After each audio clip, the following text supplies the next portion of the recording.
வெற்றிலைப்பாக்கு பழங்கள் என தாம்பூல தட்டுடன் ஒரு தம்பதி வாசலில் நிற்க ராஜம் கடுப்பாகி விட்டாள். வசுமதி இல்லையா? கேட்ட நொடியில் வசு வேகமாக வெளியே வந்தாள். வாங்க உட்காருங்க. இருக்கட்டுமா, காயத்ரிக்கு நாளைக்கு வளகாப்பு. காலையில் 5 மணிக்கு வளையல் போடுறோம். துணை வளைகாப்புக்கு நீதாமா உட்காரணும்.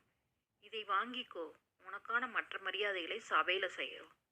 நிச்சயமா வர. அவர்கள் போனதும் அம்மா ராஜம்மா கோபமாக கதவை சாத்தினாள். துணை வளகாப்புக்கு போகிறதை நீ நிறுத்த மாட்டியா? எதுக்குமா நிறுத்தணும்? என்னை தேடி வந்து அழைச்சி மரியாதை செய்யும் பொழுது நான் ஏன்மா அதை மறுக்கணும்? வசுமதிக்கு கல்யாணம் முடிந்து 9 வருடங்கள் ஆகிவிட்டது. கணவர் பாஸ்கர் நல்ல வேலையில், ஆனால் குழந்தைகள் இல்லை. போகாத கோயில் இல்லை, பார்க்காத டாக்டர் இல்லை. குழந்தை பாக்கியம் கிடைக்கவில்லை. முதலில் சில வளையாப்புகளுக்கு அவளை மாற்றுமனையில் உட்கார வைத்தார்கள். அதைத் தொடர்ந்து அந்த பெண்களுக்கு சுகப்பிரசவம் அமைய 4ஆம் வட்டத்தில் வசுமதி மாற்றுமனை அமைந்தால் அது ராசி என பெயர் வர உள்ளூர் தாண்டி வெளியூர்களிலும் இது பரவ வசுவுக்கு மார்க்கெட் இது. அவளுக்கும் வளையல் போட்டு தாம்பூலம் சேலை என மரியாதை செய்து 1000 ரூபாய் பணமும் தர வசுமதிக்கு இது உற்சாகமாக இன்று 1000 5000 உயர குழந்தை வேண்டி பலர் எங்க வசுமதி மாற்றுமனையில் உட்கார்ந்தாள். 10,000 கூட தர தயாராக இருந்தார்கள். மாதம் 6 புக்கிங் குறைந்தபட்சம் வர ஆன்லைனில் வசுவை பதிவு செய்ய அவளது தேதி கேட்டு கர்ப்பிணி பெண்களின் பெற்றோர் நின்றார்கள். இது பற்றி யூடியூபில் பதிவும் சமூக வலைதளத்தில் வசுமதி பற்றிய பதிவு நேர்காணல நிறைய வந்தது. வசு மாற்றுமனையில் உட்காரும் வளைகாப்புகளுக்கு கவர் செய்ய கேமராவும் கையுமாக வந்து நின்றார்கள்.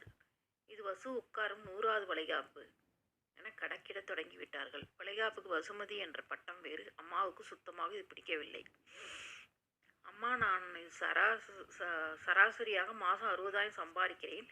அவர் கார் வாங்கி தந்தாச்சு. என் ராசியை நான் காசாக்குகிறேன். என்ன தம்பி, என்ன தப்பு? குழந்தை இல்லாத என்னை யாரும் மலடின்னு பேசலை. நான் பக்கத்தில் உட்காந்தா வளையல் போட்டுக்கிட்ட அத்தனை பெண்களும் குழந்தையோடு ஆரோக்கியமாக இருக்காங்க.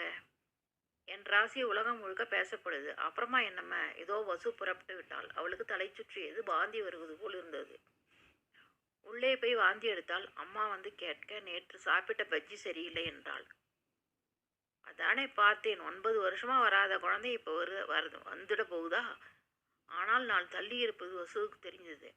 40 நாட்கள்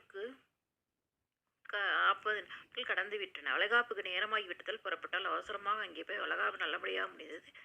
தட்சணையாக 10,000 பணமும் சேலையும் கிடைக்க சாப்பிட்டு அழைத்தார்கள். யாரோ பேசுவது வசுவின் காதில் விழுந்து. ஒரு கர்ப்பிணியை துணை வளைகாப்பு உட்கார வைக்க மாட்டாங்களா? இல்லையம்மா, துணை வளைகாப்பில் உட்காரக்கூடிய பெண்கள் அந்த ராசியில் கர்ப்பம் ஆவாங்கன்னு சொல்வாங்க.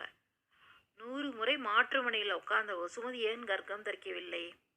அவள் ராசியா உட்காந்தா வளைகாப்பு உள்ள கர்ப்பிணிக்கு ராசியாக இருக்கே. அதனால் அவள் கர்ப்பமாக கூடாதுன்னு வேண்டி இருங்க நிறைய. சுருக்கென்றது வசுமதிக்கு. நான் கர்ப்பம் தரிக்காமல் இருக்க இதுதான் காரணமா? பல பேரின் சாபமா? நேராக டாக்டர் இருந்தால் சிறுநீர் பரிசோதனை நடக்க கர்ப்பம் உறுதியானது. இனி மனையில் நான் உட்கார முடியாது, வருமானமும் போகும். ஐயோ, இவ கர்ப்பமாயிட்டாளே என்று பல பேர் ஆவேசப்படுவார்கள். சாபம் உட்பட தருவார்கள். அந்த